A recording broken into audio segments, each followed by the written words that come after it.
Hello, students, teachers, and the generally curious. Welcome to the third episode of the 2025-2026 season of the Constitution in American Life with the Friends of Publius, or the FOPs if you prefer. I'm Chris Kavanaugh, coming to you live from the Northern Plains in Bismarck, North Dakota. My fellow FOPers are historian Tim Moore from the Center for the Study of the American Constitution at the University of Wisconsin-Madison, the longest name in the book, right? Professor Michael Williams, political scientist at the always sunny University of San Diego, and our resident bus driver and provocateur from the paradise that is Bakersfield, California, Mr. David Richmond. We're four friends who like to get together and talk smack about baseball. Well, we used to when our teams are doing well. One team is still doing very well, and actually the other teams are doing okay, so we're not out of it. But we talk smack about baseball. We do love to talk German philosophy. And we also like to discuss the 18 state hearing questions that the We the People students from around this great country will be grappling with this fall semester. And this is what really brings us together is the We the People program. We're trying something a little different this season where we're taking turns in the leadoff position. So that's why you have me hitting leadoff as opposed to the speedster and base stealing threat that is one David Richmond. So sorry about that for all of you folks. I also get the honor to announce that we are now officially podcasting our show. Thanks to the work of Professor Williams and to Dave's son, Tyler, shout out to him. Listeners now can find us on Spotify and Apple, and you won't have to look at these mugs, right? We're still going to be on YouTube. If you need to get your weekly fix of looking at three old white guys, we'll still be on YouTube. But if you want to take it to the gym, put the earbuds in, and listen to us on podcasts, we're there for you. Okay. On a more serious side, after our first discussion, which is online, I might say, I've been thinking about something that we discuss, and that's the idea of rule of law, morality, and human dignity. Now, I know that many teachers out there know this document I'm about to talk about, but I believe it's one of the best examples of the intersection of rule of law, morality, and dignity, and that is Dr. Martin Luther King's seminal work, Letter from Birmingham Jail. I just want to share a few passages as a lead-in because I think it's really important to think about this discussion we've been having and ongoing discussion really about the idea of rule of law, morality, and human dignity. First passage. I'm just going to read it. Sorry for you folks. You expressed a great deal of anxiety over our willingness to break laws. This is certainly a legitimate concern, since we so diligently urge people to obey the Supreme Court's decision of 1954 outlawing segregation in the public schools. At first glance, it may seem rather paradoxical for us to consciously break laws. One may well ask, how can you advocate breaking some laws and obeying others? The answer lies in the fact that there are two types of laws, just and unjust.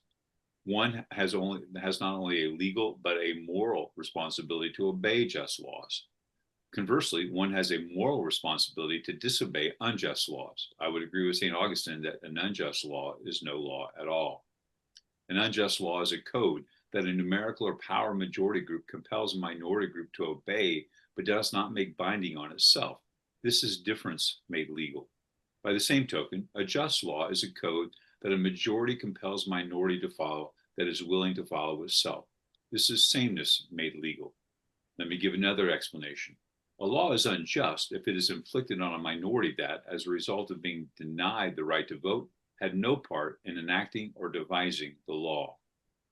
We should never forget that everything Adolf Hitler did in Germany was legal, and everything the Hungarian freedom fighters did in Hungary was illegal.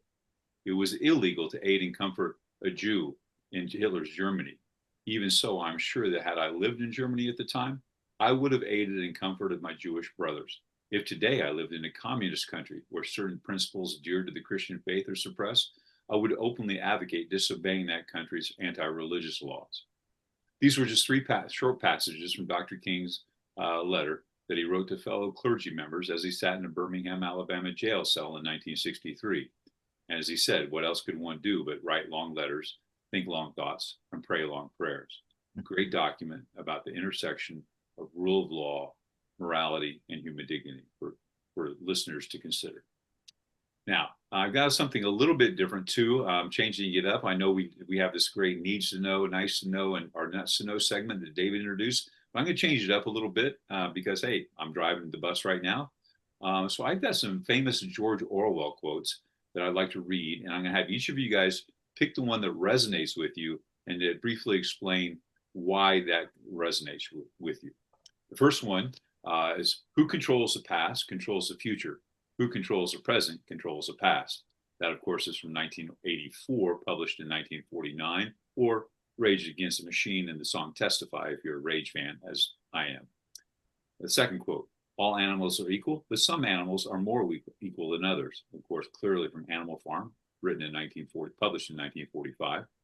And if liberty means anything at all, it means the right to tell people what they do not want to hear. And that was from an originally unpublished preface to Animal Farm. So, David, I'll let you go first. Pick one of those quotes, and why does that resonate with you? Oh, it's really easy. Quote number one, who controls the past, who controls the future? Why does it resonate?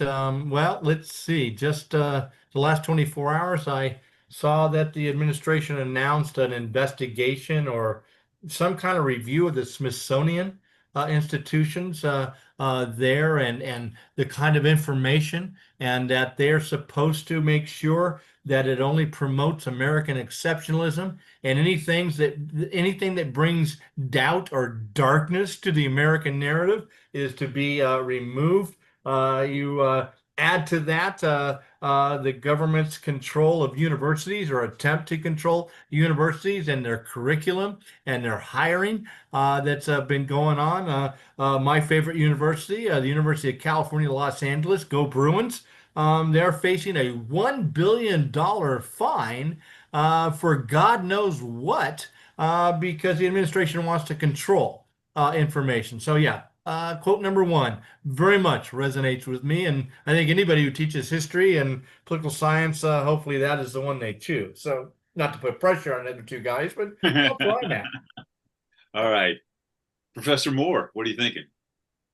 I too would go with one, I'm number shocked. one. I'm shocked. It is interesting. Well, in our time period of research, it's interesting the first histories that were written about the American Revolution um, were just were well, the very first one was very much took a small d democratic approach to the history, but subsequent to that, a lot of Federalists who were scared to death of democracy started writing what the American Revolution was all about. Now, luckily, the long arc of history means there's all kinds of other people that start to chime in. So, but I do think the first whack at history really is important. Often it's journalists that do the first writing of history about what the history was and what it means. So I think we should be suspicious of first drafts of events that come out and give it 15, 20, maybe 50 years before you get accurate assessments. But I think I'm going to quibble a little bit about Orwell because I think he's wrong in the sense that I think That actually wasn't on the assignment, sir. but Huxley is more, I think, more interesting because I mean Orwell warns about not being able to read and get access to information. Huxley says they'll we'll be to a point where we don't even care. We'll just give up our interest in inquisitiveness. In his book, Soma was the way they did that. So I think I'm wondering whether Orwell. I mean, there is merit to what Orwell says about government control of information, but I think it's worse if Huxley was right that we'll willingly give up our interest in reading and thinking about stuff. Well, Huxley did a lot more drugs than well, so take Well, that. at least he didn't go down the path of Isaiah Berlin, kind of things. Professor Williams. Yeah, I feel like I should pick a different one, Chris, but I just can't. I'm going to go with the first one. But I have two different examples. One's a comparative one, shocker, and one's US. So I was thinking about, as Dave was actually talking about, one of the first things the South African government did after holding elections in 1994 was to hold a Truth and Reconciliation process. And now you can go to the library, there's 5 volumes of the testimony, and it was about trying to get on record what happened to both white and black South Africans from the period. It was from 1960 to 1994 for some historical era reasons, but whatever. And they did it purposely because they didn't want to have any time in the future where anyone could debate the acts of inhumanity that were done by a lot of different parties, to have that ever debated. And while there was a lot of discussion in South Africa whether this process was good for the country's healing, there was very little discussion about whether it was good. Everyone thought it was a good thing to have this record. And I just thought that's really kind of an enlightened position for a country to take as they're coming into a democracy. We didn't do that after the Civil War. And we tried to do it after not 9/11. We tried to do it after January 20th, and that became wholly partisan. And my other example, just a quick one, is when I look at that quote, it makes me think of the dominant interpretive method right now in the Supreme Court, and the use of the past to control the present, and how we're seeing that now. It kind of links with Tim's notion of like, okay, whose telling of the past are the Supreme Court justices using? But it is an interesting way to think about the way the court is trying to decide current issues using an understanding of the past that will affect all of our rights today. I think it's a great the idea of the court entering in. That's a good insight, I believe. Well, thank you, gentlemen. Now I'm going to turn it over to our bus driver and resident provocateur, and David. Thank you, Professor Kavanaugh. It is fascinating to talk about constitutional democracy in the 8th month of authoritarian government, but that's what makes us enjoy life here. So today we are going to deal with question 1 from Unit 2, focused on the American Revolution and some thoughts from Gordon Wood. So what kind of revolution, if it was indeed a revolution at all, was this event beginning theoretically in 1775? Did the leaders intend to create a democracy as most Americans understand today? And have we become, as the preamble to the U.S. Constitution instructed, a more perfect union? So let's begin our discussion with our one Gen X and the youngster of our band here, and that is Professor Mike Williams from the University of San Diego. So Mike, political revolution, I looked it up, is defined as an overthrow and repudiation and the thorough replacement of an established government or political system by the people who are governed.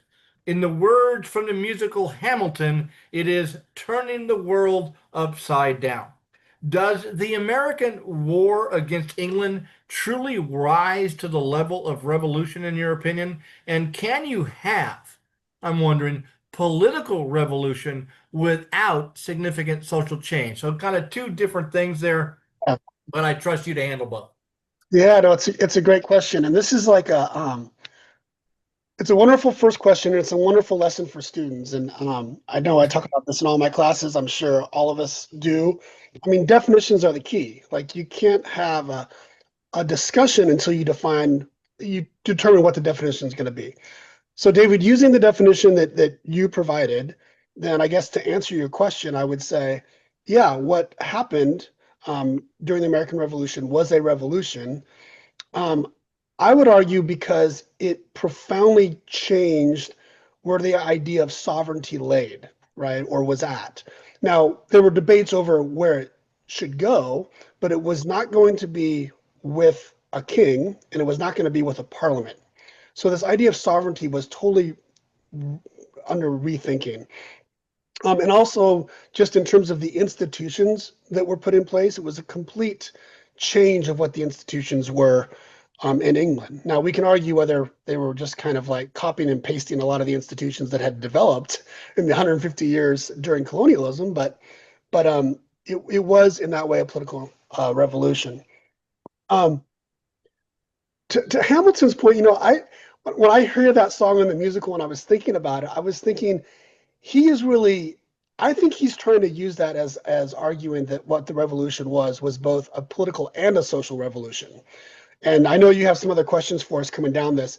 I don't think I think most historians and political scientists, there's consensus that what happened was at most a political revolution, at most planting the seeds maybe for a social revolution down the line. That's how I read Wood and Balin and others. But at the time, it was not a social revolution. Um, for those in power, or for loyalists who wanted to be in power, I think the world turned upside down for those folks. But for ordinary Americans, I'm not sure if the social hierarchies or the distribution of property or other things that we think about with social revolutions actually happened. Um, so is it possible to have a revolution that is political and not social? I think so. Wow. I think most political scientists and historians I read about today would say, yeah, that's exactly where they classify the United States. Now, there is a political scientist, as you know, we do things a little bit differently. So when we look at revolutions, we tend to want to have typologies and we want to talk about the factors leading. And we'll put all this in the show notes, students, but you Is know, that a German philosophy word? no, it is not anything. Okay. I know you're trying to get it in there and we'll all raise our glass, just like in Hamilton, but no, it's not German. Um, Well, let me ask you, Mike, your expertise is in South Africa. Was it a revolution in the 1990s? And did it include, and to me, it was more of a social than a political in many ways. So help me on that. hmm, no, it's interesting. I would disagree, and I would say that it was more social than the United States Revolution was. But essentially, what the South African transition was about was extending voting rights to the entire population. It did not touch property rights. And you go, like I said, I was in South Africa this summer, and what a lot of people are saying, a lot of Black South Africans are saying, is that this is not freedom, that we have the right to vote, but we still don't have land, we still don't have resources, so it is not at all complete. Um, as I told you, I've been reading a lot about the Civil War period, and man, Wow. Yeah.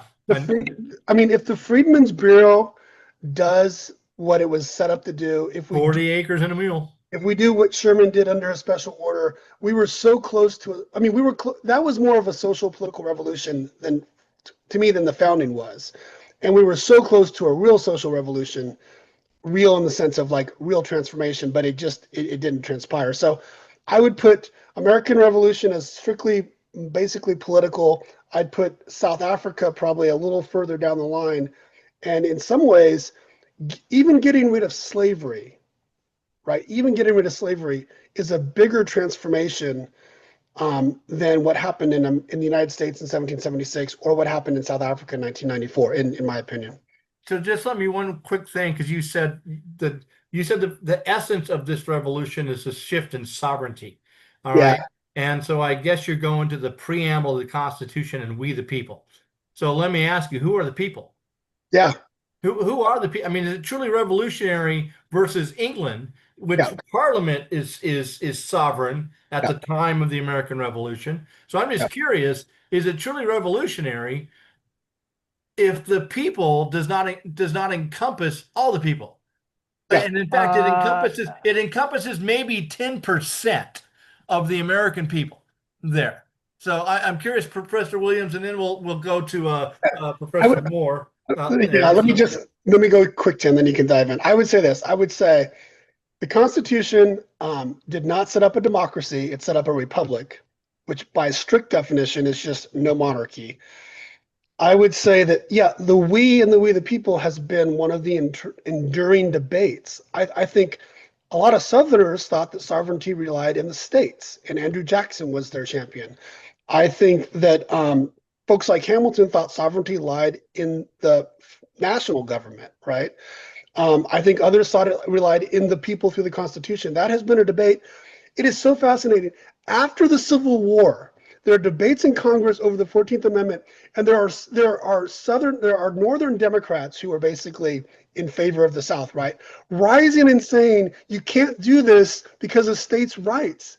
And Sumner and Bingham, these guys are getting up and saying, what do you think this war was about? There's no more states' rights. There's a national government. But even at that moment, right, people are still making the argument. And then we know what happens in the next 10 to 20 years is that argument wins the day, that states' rights becomes the go-to. So the we the people is an ongoing debate. I don't think it takes away from the argument that sovereignty did switch. Okay, Professor Moore. Well, students, teacher, and the generally curious. What you've just experienced is an argument. It's an anachronistic argument.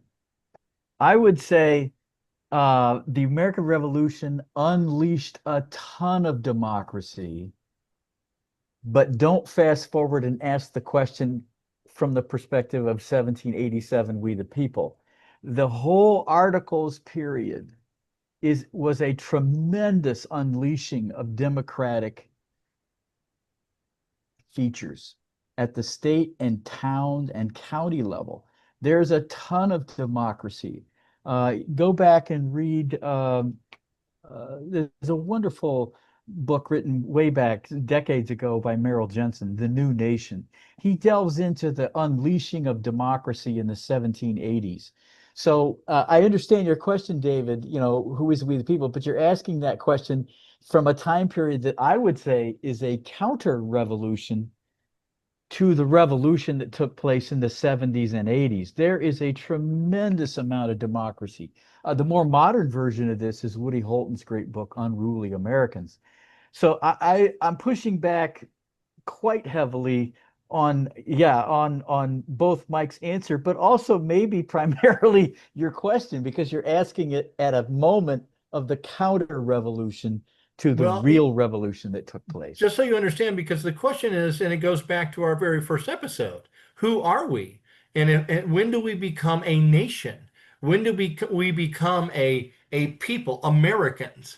And see, I would argue, Tim, that, and I agree with you 100%, and I'm so appreciative that you brought that up. I think the Democratic Revolution begins in 1776, but it's stifled in 1787 to a certain degree.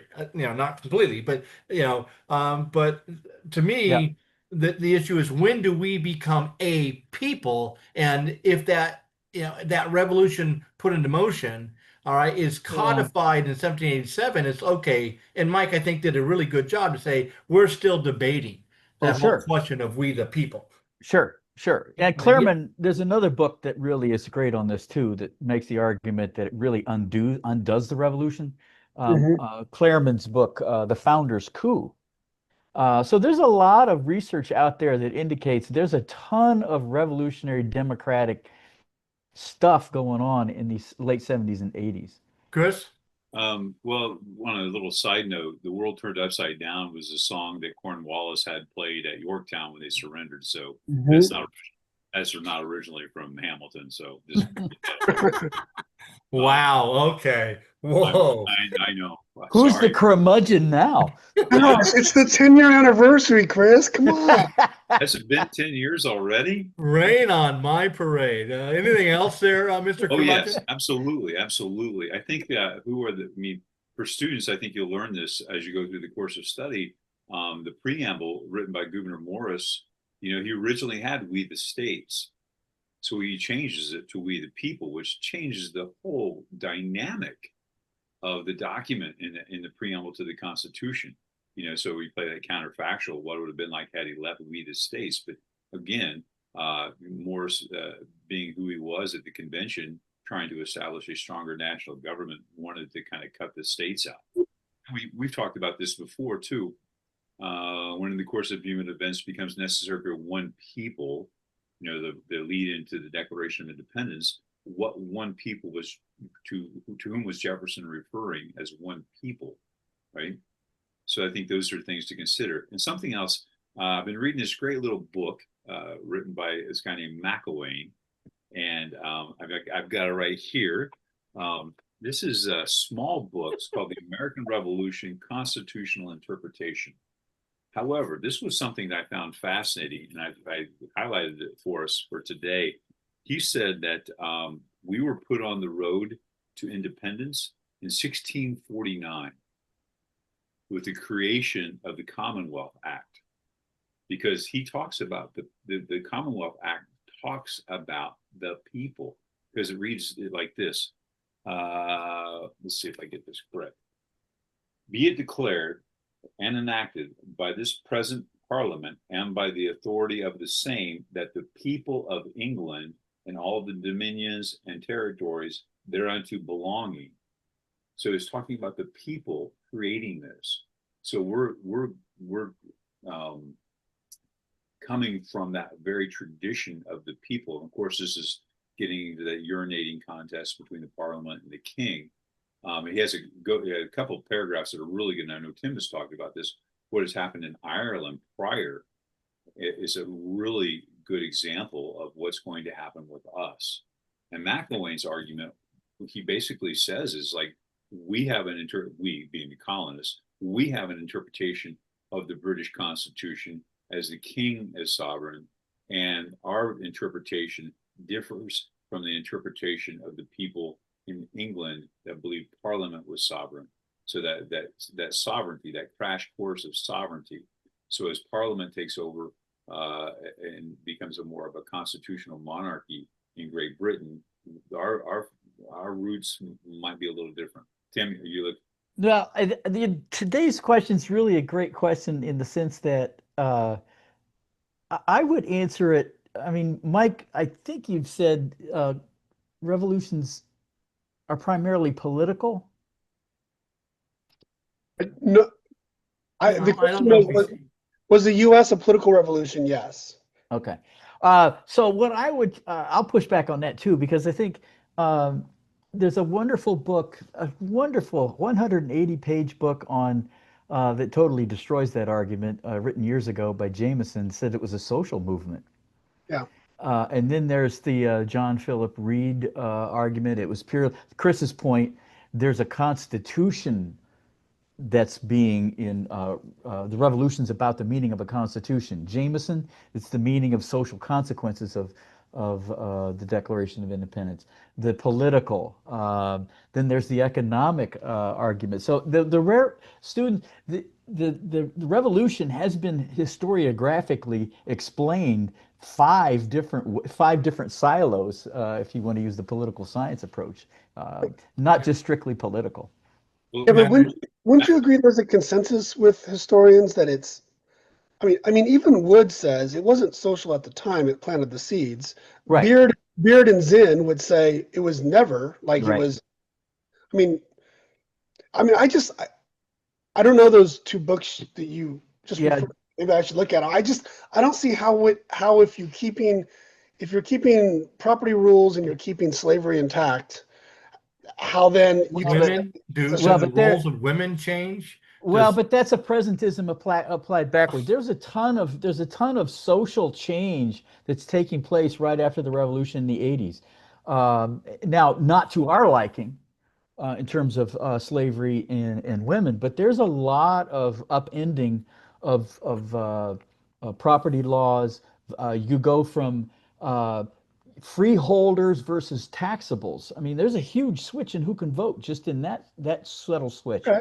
So there's a lot there that now Jameson's argument is very much like plants the seeds of, and then he fast forwards to all the reforms that take place actually in the pre-Jacksonian era, and he posits that as a direct result of the American Revolution. So his view is it's the opening act of a social movement that continues for a century or so. Yeah, well, and this is why I love this question, as we could go on this first part, and I got to say, let me just throw one more thing in here that deals with this very thing from McIlwain, because I found this fascinating. Sorry. He said, but the revolution itself was none of these, not social, not economic, nor even constitutional. It was a political act, and such an act cannot be both constitutional and revolutionary. The terms are mutually exclusive.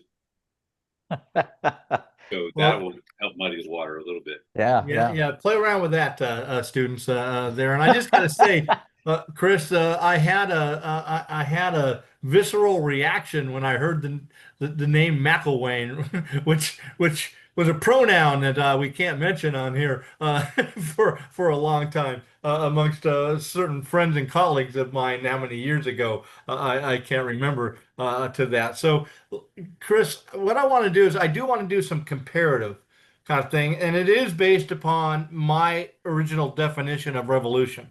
And for years, I taught European history. And so I'm wondering if you agree with me and a class of historians who argue that the American Revolution is closer to the Glorious Revolution of the late 17th century in England, rather than either the French Revolution or the Russian Revolution in the 19th and 20th century.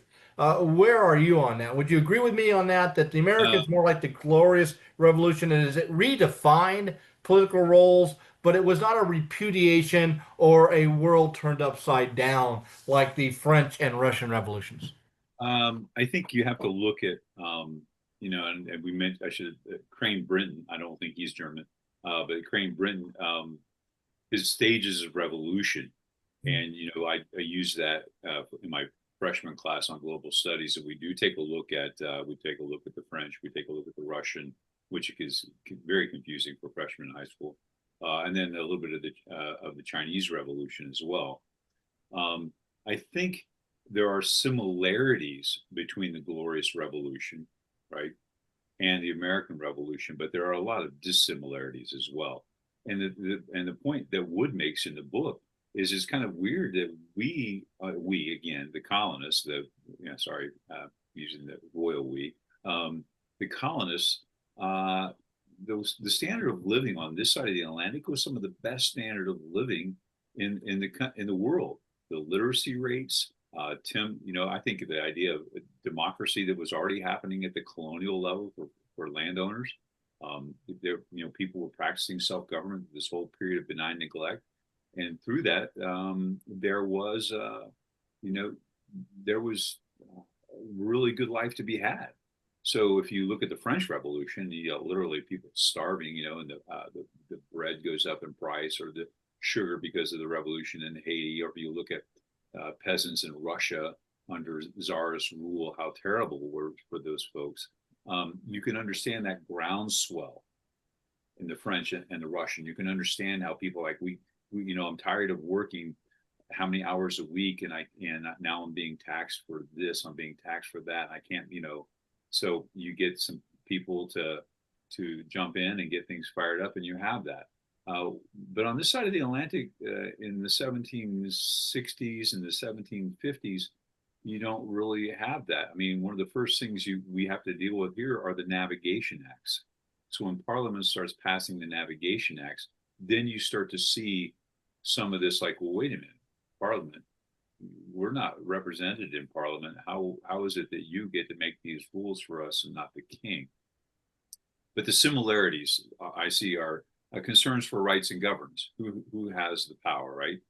The shifting of the power dynamic. There was a huge shift in power dynamic. I mean, because let's face it, James II, he has to give up his throne, and his daughter comes in who's married to her cousin, which is still kind of a wild thing for me to think that we still talk about the royalty in Europe and they're marrying their relatives. So I'm not really sure that those are the people we want to emulate, but that's the way they rolled back then.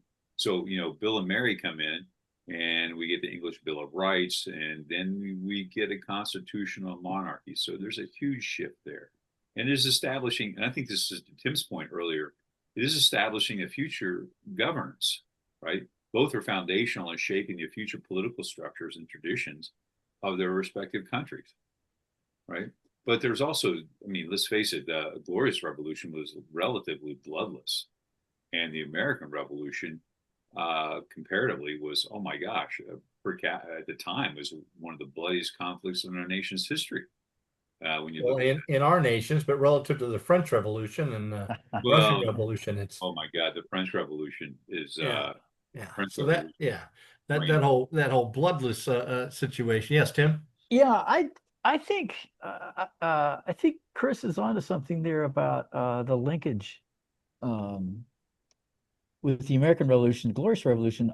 I guess I would see, Chris, I mean, the switch in sovereignty in the Glorious Revolution to Parliament do you, I mean, because there's a tremendous switch in sovereignty of the American Revolution, because all these states now are just writing constitutions like that, like no tomorrow, and people and like local yokels are involved in that. Now there's still some elites in that too, but there's a tremendous switch in sovereignty. Do you see that as analogous to the switch I in don't, sovereignty? honestly, I don't see it as a tremendous switch in sovereignty. You saw people on this side of the Atlantic, and we talked about that period of benign neglect, salutary neglect, that 150-year time period. They're doing their own things. They're electing their local boards or whoever they're electing in their provinces. Now, granted, they have charters, and by the time we get into the 1760s, I mean, they're Yeah. all colonies. So it's not, it's a urinating contest over sovereignty, but there's not a big switch in sovereignty. I think it becomes, and I think McElwain's point is well taken, is that how we, again, the colonists interpret the British Constitution versus how they're interpreting it there. Okay. So I think that's and plus I think going back to the point I made earlier, that we already had a lot of folks here that own land. We had a lot of people, and you said this, Tim, there was a great deal more democracy. It wasn't a truly democracy, but a great deal more democracy here than there was in Europe. So I'm not sure that it's a big switch in sovereignty. Well, that becomes I guess, my problem with this, Chris, is, and it gets to this whole social, political, economic, I guess, situation. As you said, it was due to salutary neglect. So this is a cultural thing due to due to the neglect of England, but structurally, the colonies had no constitutional right or constitutional power to do what they were doing in the late 17th century and early 18th century. They didn't have a constitutional. They were just able to do it because socially, all right, culturally, England was ignoring them. But as soon as England asserted their constitutional authority, now you've got a cultural, political problem in the American colonies. And so, to me, that's an important note to focus on. I'm going to disagree on that, because I think the colonist argument is, wait a minute, and this is probably their best argument, because this is a question I always ask my students: how do we go from royal or loyal colonists in 1763 to 12 years later being in full out guns out rebellion? And I think the idea is their best argument, they're claiming their rights as Englishmen based upon their interpretation of the Constitution. I think that's probably their best argument. Well, of course they're going to claim that, but has England have magistrates ever recognized that the colonists have the rights of Englishmen as Englishmen had in England? They've never done that, so they can claim it all they want. There's anywhere from a fourth to a third of members of parliament that are actually siding with the colonials on that. And plus, I think it's also, I mean, Chris's point about early colonial versus your point about 1760s. That's hard to parse to square that round hole, because it's totally different worlds. Early colonial versus imperial crisis colonial. Mike? Yeah, can I bring in a political science reference here? Of course, we need that. We need that perspective at all times. Yeah, political scientists get a little obsessed with trying to understand. Okay, why do some revolutions end in certain types of political arrangements and not others? So some of the most famous political scientists, I'm thinking here about Huntington. We'll put these in the show notes. Huntington, Theda Skocpol, Barrington Moore Jr. They look at France, China, and Russia. And their main question is, okay, all these places had political and social revolutions, and only one of them ended up being a capitalist democracy. What's going on? And their argument is all about class relations. They would say, more so, like you have a middle class. Barrington Moore Jr. says famously, no bourgeoisie, no democracy, right? You need a middle class. And what you have in China and Russia for sure is such inequality of power that when you have the social revolution, you upend the social hierarchies, but then it ultimately leads to something that looks more like an authoritarian regime. When applied to the American case, someone like Theda Skocpol would say, if we look at not just the revolution, but up through what's put into the Constitution, it's basically, she calls it a conservative revolution. And what you have is you have a group, like, because the United States at the time had a vibrant middle class, what Hamilton, those folks wanted was really just to switch up who was in control. Now, they came up with new institutions to do that, but it was really kind of like, let's take these folks out, these upper class, and it's our turn to rule. And so I just think the students should be also putting into their equation here, just in terms of what the class structure looks like, what this income inequality looks like. Because Tim and Chris have already mentioned it, quoting Wood, like, and Dave did as well, like, we were a very rich place, which may be to our benefit, that we were able to establish something that looks like democracy after the fact, right? Unlike even throwing Haiti into that equation, which was the revolution that was probably most on the minds of the Americans at the time, which was a complete social revolution. It got rid of slavery, but Haiti has had very little positive experience with democracy since then. So, Well, and that's a good transition. And Professor Morris kind of already touched on this, but I do want some specific, I guess, clarification, Tim.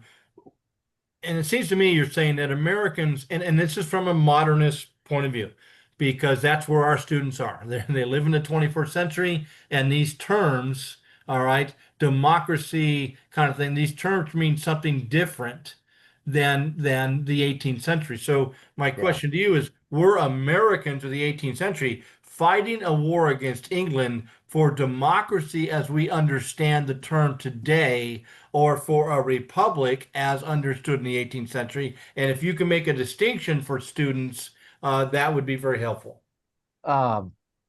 Well, your word Americans is kind of tricky. I mean, I don't know why I'm resurrecting Merrill Jensen so much here today. Because here's a helpful Jensen idea. Jensen, way back in the mid 20th century, said, look, the American Revolution, two things were going on: home rule and who would rule at home. mm-hmm. And so the Jensen thesis is there's two groups of people in play during the American Revolution. Some of them would be more prone to say, let's set up a democracy. And some of them would be more prone to say, hey, whoa, wait a minute, let's not let the river needs to stay within the banks. Let's not get carried away here. So Jensen's question, I think, is very prescient to your question. There's two things, and Americans are divided on those two questions. Well, they're not divided on home rule. Where the division really comes in is, okay, when it's all done, who's in charge? Right. Now, in the 80s, the small d Democrats win. There's a ton of democracy, and the elites are, from the get-go, are quite nervous. Jay, the Morrises, Hamilton, they're all quite nervous with this. And so Madison. And Madison, right.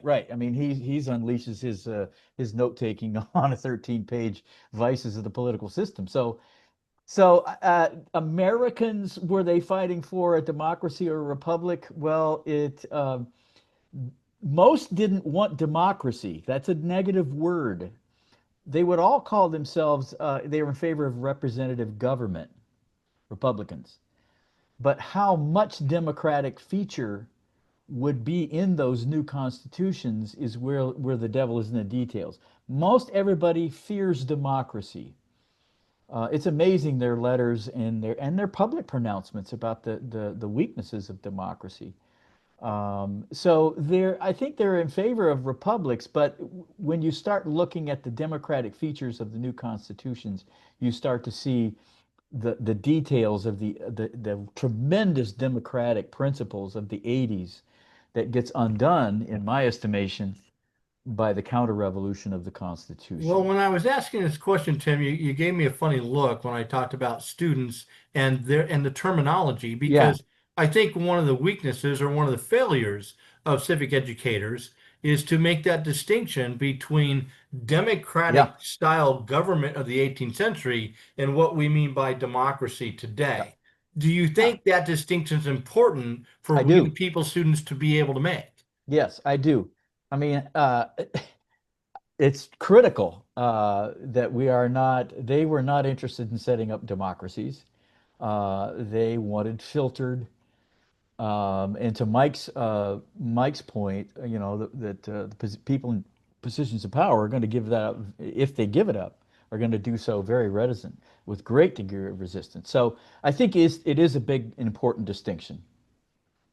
Um, Oh, Chris? well, I just wanted to say here because I know this becomes such a mind-numbing modern debate. Are we a democracy or a republic? And I think it's just easier to say we're a federal democratic republic. I think that's much easier. Yeah, that makes it so much easier with most people. Oh, absolutely, absolutely. Federalism. We have layers of government. We have a national government. We have subnational governments. We'll call them states.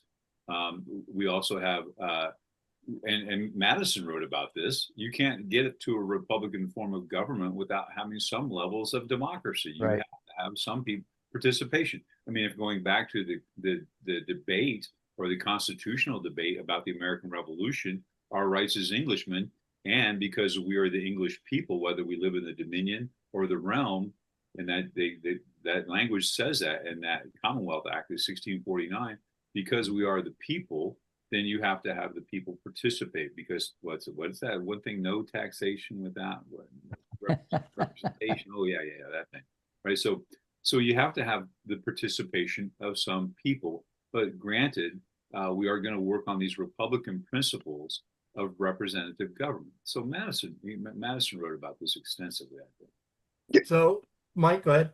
Oh, sorry. I just want to add one other thing. So it's interesting that we have, the guarantee clause, Article 4, Section 4, which guarantees a Republican form of government, right?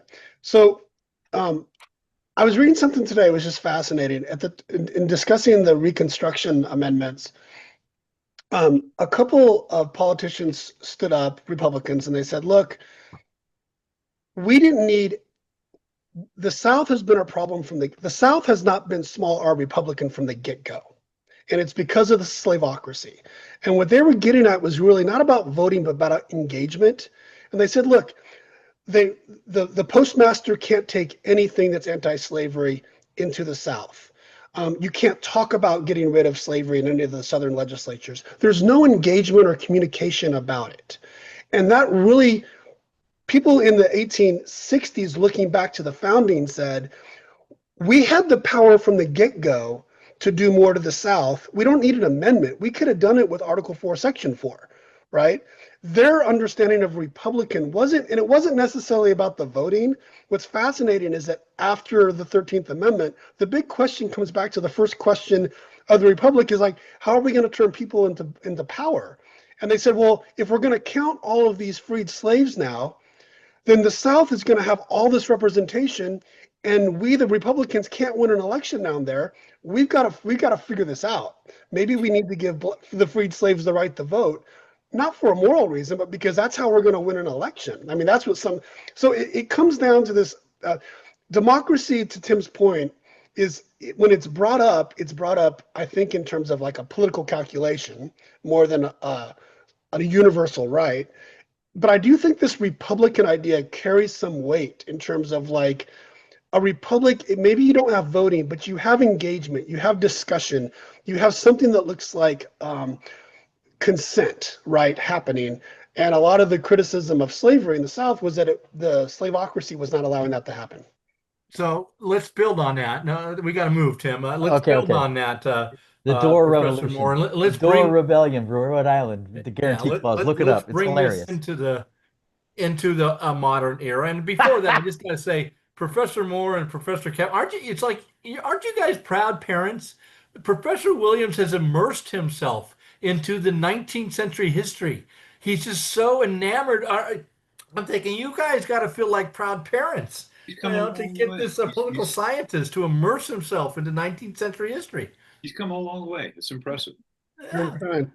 Students see you're never too old to be you're a lifelong learner, kind of stuff there. So, Professor Williams, you have since we began this, and actually years before we began this program, you have argued that America did not become a true liberal democracy or true democracy until the mid 1960s. If you could remind us of your reasoning for that argument, and I'm curious to give you a second part to this. Has the modern court, with its rulings on civil rights and voting rights, undermined, all right, your notion of a true liberal democracy? Yeah. Okay. I'm going to try to keep this brief because I feel like I've been taking up too much of my square. Um, Yeah. as I was researching this question, the first person to come up with the actual term liberal democracy that we use today was really Robert Dahl, and he came up with it in 1971. So to Tim and Chris's point, and to your point as well, Dave, to assign this idea of liberal democracy and to say, oh, we weren't a liberal democracy until 1965, it's not meant as like a slight. It's meant as kind of a recognition of there are very few places in the world in 1965 that would be defined as a liberal democracy. So what is a liberal democracy? It's elections, it's protections of civil liberties, right? It's equal protection of the law, and it's some sort of like checks on government power, whether that's through separation of powers or whatever it is. Those are the four aspects of it. And really, in the United States, until African Americans have the right to fully participate through voting, that aspect of it is not being enforced. The 14th Amendment's promise of equal protection under the laws is not really enforced until the 64 Civil Rights Act. So that's why we say the 1960s. But students, you should recognize that maybe New Zealand, maybe Australia, maybe Canada are literally a couple years in front of the United States. And I think to me, it's sobering. And to me, it's kind of like it takes some pressure off us as Americans. Like we're all in this world trying to like experiment with what liberal democracy is supposed to be like. We are not the only country in the world that this is a relatively new experiment. Where we are new is that we are trying to be a multiracial liberal democracy now, which is an added element. And I think that to the second part of your question, Dave, yes, I do think there has been, if you look at those four components, I think there's been judicial, legislative, executive, and actions in states that have cut back on each of those four components. And I'll let the others kind of get into like what those are maybe. But that's happening in other places as well. Like it's an ongoing experiment. So it's something that I think the term can't be applied hardly anywhere until the 1960s. And I think that our heyday was probably up until the early 70s, maybe up until Watergate. Maybe that's the first sign that one feature of that is coming under pressure, this checking of government power. But there's been a gradual, steady slide to the extent that Stephen Levitsky this week was on a podcast, The Context, and basically said, the authoritarian regime is here. It may not feel like it to all of us, but that's a misunderstanding of what authoritarianism is. If you are a lawyer at one of these firms, or if you work in higher ed, or if you are here, even with a green card, you're feeling the slide away from liberal democracy. So it has been eroding, and we've only been in it for about 55 years. Sorry, that wasn't a very good way to No, it was well done. Well done. Chris or Tim, anything? Well, I think the cases I think I alluded to before coming up, the rehearing of the case out of Louisiana on redistricting, which is an interesting argument from folks down there. So pay attention to that. There's also something coming out of the Eighth Circuit Court of Appeals on Section 2 of the Voting Rights Act, whether or not individuals can bring challenges. And the court ruling that no, at least the Eighth Circuit saying no, they can't. Individuals cannot bring challenges. Only the Department of Justice can bring challenges, which does not bode well for where we are right now. So I think that we've seen this chipping away ever since that heyday Michael was referring to. And if you think about my opening comments, from Dr. King writing that in 1963 about a just law and an unjust law. And the idea is that people in Alabama, they don't get a chance. They didn't get a chance. Folks, African American folks in Alabama and the Deep South did not get those chances up until the Voting Rights Act of '65. And plus, all we have to do is take a look at the current argument over gerrymandering and this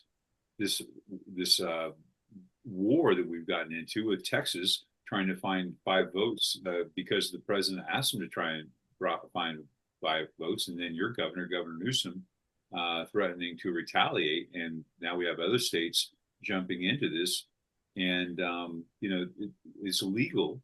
Does it mean we should the idea to do a mid census, a mid time period redistricting? The states have the power to do that, but should they do that? And is that, again, we've heard this cliche, people don't get to pick their representatives. Their representatives are drawing the lines to pick their people. So clearly we're moving away from it. So, Professor Moore, from the moment I saw this question, I've been looking forward to this topic and looking forward to you explaining this to me, because I received this question, I don't know how many times over the 30 years that I taught civics and government. So I've always wondered what the framers meant by the term, a more perfect union. What is your understanding of the meaning, and why did they insert that phrase in the preamble? Well, saddle up, David, because I will take you up the mountain. All right. I hear kind of 3 things in that phrase.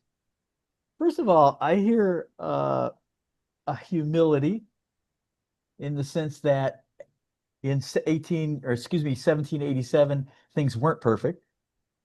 I also hear optimism that what we're doing now might be the next step towards such a goal. And I also hear process. So I think it's an interesting phrase, because, and that's not German philosophy. That's just that's just me. That's just me thinking about that phrase. I mean, humility, process, and optimism. I hear now the context. So much of the imperfections, if we read Madison seriously in his Vices document, so much of the discussion is primarily states are messed up and the economy is messed up. So when we hear the phrase more perfect union, the immediate context is, can we stabilize the imbalance of power in the states, and can we stabilize the economy? And a lot of I mean, when they were talking about this, even before the convention, why they were to go, it was to make a few tweaks to the articles, and so much of the tweaks proposed were economic, taxation and commerce. So I think the immediate context of more perfect union is driven by an imbalance of power at the state, as well as a what the Federalists would articulate, a bad economy, is the goal of that more perfect union. So is it more is it more structural, geographic in its I guess its meaning, or is it more philosophical, natural rights? That is, the more perfect union is to, and I guess as a sub point, it seems that part of our social cultural identity is aspirational. Is this where it comes from? Is the aspirational nature of America, does it come from this phrase? No, it might, but it might be enlightenment. More perfect union kind of assumes that we're going to tinker, we're going to experiment. There's this scientific method kind of embedded in that, in the process piece of this phrase, I think. So I think it might be a function of Enlightenment philosophy. And the reason I asked that, my initial question as far as geographic structural, is like Mike, I'm reading a book. My book is focused on the late 1850s up to the battle of Fort Sumter.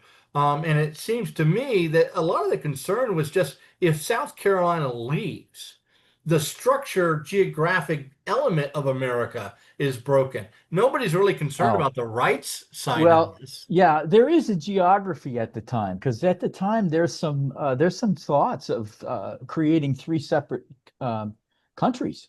So there is a geography in play, and the reaction to that is, well, that wouldn't be a perfect union. I mean, for true or not, we were unified during the war, and to be three separate confederacies post-war would be antithetical to the whole ethos of the American Revolution. So there is a geography, but it's like a proposal to break up the Union.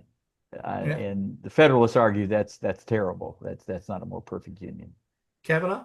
Well, I think the idea, I don't, I thought Tim was going to get to when he talked about context. I think when you have to look at that term in the context of the preamble itself. And I mentioned earlier, Morris on the Committee on Style writes the preamble after the Constitution is pretty much a done deal. It's like, okay, maybe we should send out like an introductory paragraph as we send this document out to the states for ratification. So instead of saying we the states, we the people of the United States, in order to form a more perfect union, and then goes on to explain this is the way we're going to try and create a more perfect union. We're going to try and be fair. We're going to try and, peace at home. We're going to try and have protection from foreigners. We're going to try and do these things, but all in essence trying to have a more perfect union. And I like the fact that Tim does humility because realizing that nothing is perfect, but we can try to be better. So your point, David, of being aspirational, I think is clearly aspirational. Because if you think about the rest of those things in the preamble, what this document is going to provide for, I think it's a great way to approach American history.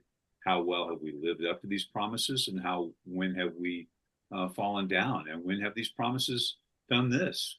Right? I mean, my goodness, Mike's getting all versed on the Civil War and all that, all things Civil War and post-Civil War, in order to be free, but we're not sticking together better, right? Right, and the implied ambiguity of the phrase and the lack of clarity, it's just again, it's so consistent with the rest of the Constitution that that we really can't, as a people, get our hands around this. Like, what does that mean in 2025? What is a more perfect union?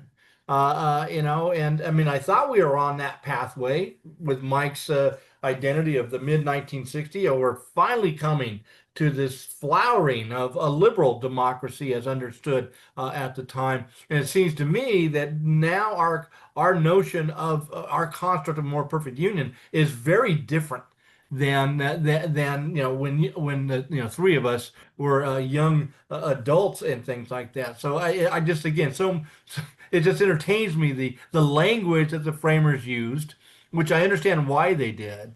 But like I said, the ambiguity and the lack of clarity in this language, like what does this mean to have a more perfect union, kind of thing. There, Tim, you're smiling at I me. don't Is No, I think isn't I mean the first two paragraphs of the Declaration are quite remarkable, and we argue about the meanings of those phrases as well. So I think it's wonderful because it's an invitation. It's an invitation to fill in the meaning. damn it, I want to Uh, be a math teacher. I mean, I want the answer. Give me the right answer. I tried. I tried. I'm sorry, David. So, Professor Kavanaugh, assuming, and which I think we all agree, assuming that we have yet to achieve this more perfect union, what would you recommend to students to consider changing, adding, or deleting from the United States constitutional structure, political system to become a more perfect union in the 21st century? Oh my gosh, David, I have a long laundry list of Well, you things. got 5 minutes. Well, if we're going to deal with right now, Yeah, which we live in the right now, that's where these students are. It's right now. usufruct, baby, one of my favorite words. Thank you, Thomas Jefferson. Students, you could look that up. Jefferson. No bad language on this program. Yeah, well, it belongs to the living, right? I think Justice Stevens wrote a book after he retired, and it's a short book. I don't have it to hold up. It's 6 amendments he would like to see. right? 6 amendments to the Constitution. Yeah. And I would encourage students to, if you're going to address David's question, maybe take a look at Justice Stevens, because one of the things is we want to get money out of politics, right? We want to try and move away from gerrymandered districts, which we see that blowing up right now. The idea of maybe returning ambition to counteract ambition, to steal from Madison, where there's loyalty to your institution, not loyalty to your party. But I don't know that, I mean, we're not going to change human nature. I would get rid of the Senate. The Senate is not very democratic. So just keep in our conversation, or change it. And I would certainly put term limits on the court, because the court needs to have term limits, or we need to change the Supreme Court. The idea that there's no code of ethics that governs the Supreme Court, that there should be governing themselves, I struggle with that. Even though we have codes of ethics for judges at every level below them, but not for the Supreme Court. And that's just scratching the surface on some things. But the Senate is not, it's not representative of the people. As a matter of fact, if you think about it, the overwhelming majority have favored in the past common sense gun control. Have we gotten it? No. Why not? If the overwhelming majority favors some type of common sense gun control, why haven't we got it? Or access to healthcare. The overwhelming majority of people favor some type of access to healthcare. Why haven't we got it? And part of that is the undemocratic nature of the United States Senate. Tim or Mike, anything about, I know this is modernism, Tim, and kind of stuff, but I've often wondered whether we should redraw state boundaries. I mean, you talk about pie in the sky. I mean, there have been several, well, within the academy. This is where the only people seriously talk about this kind of stuff. But I honestly think, I mean, Chris's point's been well taken over the last several years. The Senate's a real problem. Would the Senate be? Could we still have a Senate if we redraw boundaries? It just seems. I mean, there's a wonderful book years ago, How the States Got Their Shapes. You know, and you read those stories, and it's like, you got to be kidding me, really? no, but I think it's important. I mean, I'll just look at my state. You know, California, Yeah. you know, maybe in 1870, but I don't even think in 1870, to have a geographic region that size, Yeah. and to say that it has a commonality, that it's a republic, which it is. We're the Republic of California, like so many other states, or you know, some are Commonwealth kind of thing. I would agree with you 100%, Tim, that redrawing, you know, the state boundaries would be something key to creating a more perfect union, as far as trying to create smaller republics which form this large union. Mike, your thoughts? Anything about that recommendation to No, students? no, I don't. I mean, I think Chris covered all the institutional things that I think should be on the list for sure. All right, so gentlemen, you know, building on that theme of recommendations, let's get to our traditional closing, and that is final thoughts about what I consider to be an excellent question. I'd like to meet the person who wrote this there, because it deals with a kind of a theory, deals with Unit 1 issues, but also clearly finds itself in Unit 2. So final thoughts and recommendations there, Professor Kavanaugh? I like the discussion. I like the question. For students, obviously in Unit 2, this is the history unit, as we're well aware of. Be careful again, and I'll say this probably many times throughout the recordings this year. You cannot draw a straight line from 2025 to 1763 to 1787 to 1788. There are no straight lines, right? There are lots of squiggly lines, so be careful and don't fall into that trap.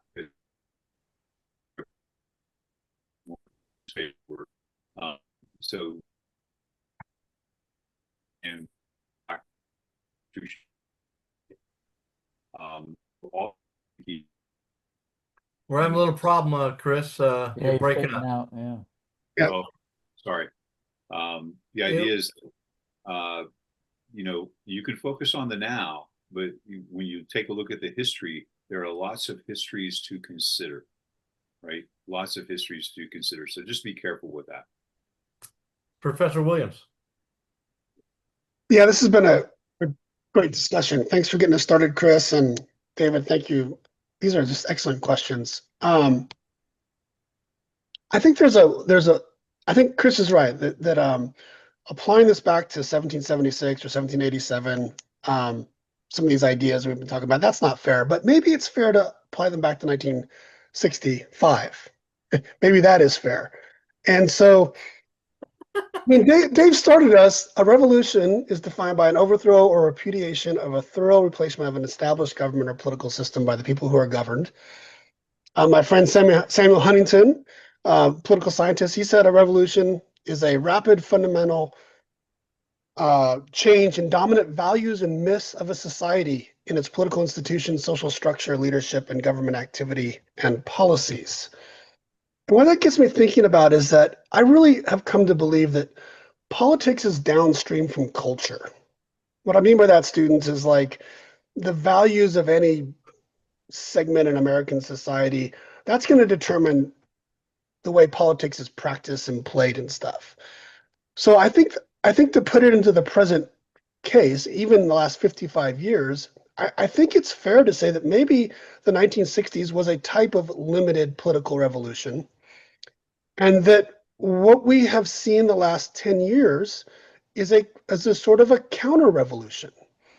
And I think to David's point about looking at the preamble, we can talk about, to form a more perfect union and to look at all the other verbs that are used: establish justice, ensure domestic. I mean, I think it's a good process just to think about the verbs that are being used. But what is going on, I think, in this particular revolution, is really about the we. It's about who the we that all this flows from. And I think there's a way for you to not do this in a way that is, it doesn't necessarily have to be, oh, I'm for the current administration or I'm not. I think there's a way, though, that you could just look at what's happening in American politics as a type of revolution. And it's a revolution going against, I think, what was established in the 1960s. And you can do it wherever you end up in that analysis. I really believe I have the way I'm going to end up. But I think it's useful for you to just think through that own analysis. What are the myths and the values that this counter revolution is espousing? And do you think that's closer to the we and the we the people and to what our aspirations are? And if you do, then that's just then you're going to be on the side of the political conversation that makes that argument, right? But I do think that these ideas are not simply way back in history. Like, we are living through a time where they are applicable to what we're seeing, and I would encourage you to think about them in that way. Professor Moore. Yeah, I think students, you're more than likely somewhere going to get this question. Do we need a new constitutional convention now? I mean, I can see that coming up in this particular question in follow-ups. Okay, you want a more perfect union? Let's have a new convention. And I think Mike has just kind of teed this up for me. Thinking about or the correlate question: should we have a revolution now? Those are deceptively simple, complex questions, and I think Mike has given you some fodder to think through in a response to that kind of, do we need either a convention or a new revolution? Maybe the 60s wasn't political at all. Maybe it was more social and cultural, with political implications. I know that's a cart and a horse question, really. But this has been fun. I've appreciated the delving into the meaning of the American Revolution. Well, I think Mike said it very well. And one way I think you might want to think about this, the American Revolution to me is not something that sits in isolation. And I think one of the ways to think about it is that it set revolution in motion. All right, it set change, both marginal and radical change in motion there. But it was also followed, so 1776, this revolution, But as Tim and others have said, you get a counter-revolution fairly quickly when there's a sense of chronology. If you look at the Constitution as a counter-revolution to the democratic spirit that's released in 1776. And I would also say that, we talked about the 1960s and Mike just mentioning part of a revolutionary period. And I would argue that we're living in an intensely counter-revolutionary period to what was released in the 1960s and early 70s. And so to think about this concept and this term, maybe in those bursts of radical change followed by a reaction to that and a pushback. And to understand, it's such an amazing time in which we all live in. My UCLA Bruins are facing a $1 billion fine by the federal government for God knows when, but that's not even close to the amazing fact that the Milwaukee Brewers have the winningest record in Major League Baseball. They've won more games than my Savannah Bananas, and that is just amazing. So just think about that, students. So we don't know what our topic's going to be in our next session, but you'll find out when you check in, either here on our YouTube program or on our new podcast. So look for those either way. Until then, peace, love, yogurt tacos. Bye-bye. Bye-byes.